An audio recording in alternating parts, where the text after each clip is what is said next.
Dans une grande ville du Sénégal, vivait un homme extrêmement riche nommé Cher. Il possédait des maisons, des voitures et des affaires qui prospéraient chaque jour. Mais surtout, Cher avait 2 femmes. La première s'appelait Awa, une femme discrète, respectueuse, toujours calme, mais que Cher ne regardait presque pas. La seconde s'appelait Mariama. Elle était belle, charismatique, et savait parfaitement jouer son rôle devant les autres. Mariama se montrait douce, attentive, respectueuse. Mais en réalité, elle était dure, manipulatrice, et dominait la maison en secret. Les enfants de Cher suivaient Mariama. Ils l'écoutaient. Ils imitaient ses attitudes. Quant à Awa, elle était traitée comme une étrangère. Mariama lui parlait mal en privé. Les enfants la respectaient à peine. Et Cher ne prenait jamais sa défense. Un jour, Awa dit calmement à Cher, « Tu ne vois pas comment je suis traitée dans cette maison ?» Cher répondit froidement, « Tu exagères. Mariama est une bonne femme. Apprends à t'adapter. » Awa baissa les yeux et ne répondit plus. Les années passèrent.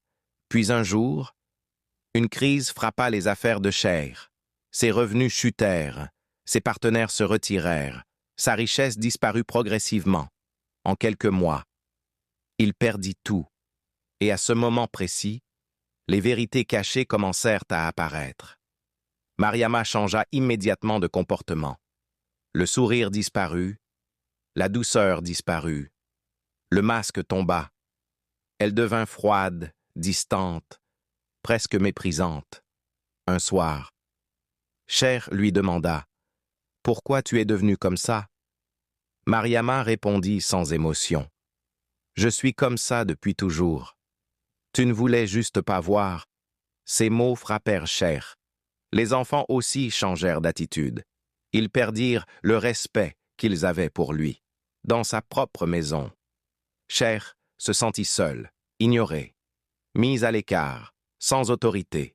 Seule Awa restait, silencieuse, présente, stable. Un jour, Cher s'approcha d'elle et demanda « Pourquoi tu es encore ici?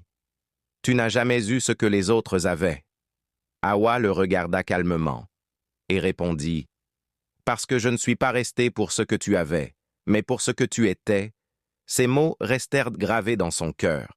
Cher comprit alors une chose essentielle. La richesse attire les regards, mais ne révèle pas les cœurs. Ce n'est que dans la perte que les véritables intentions apparaissent.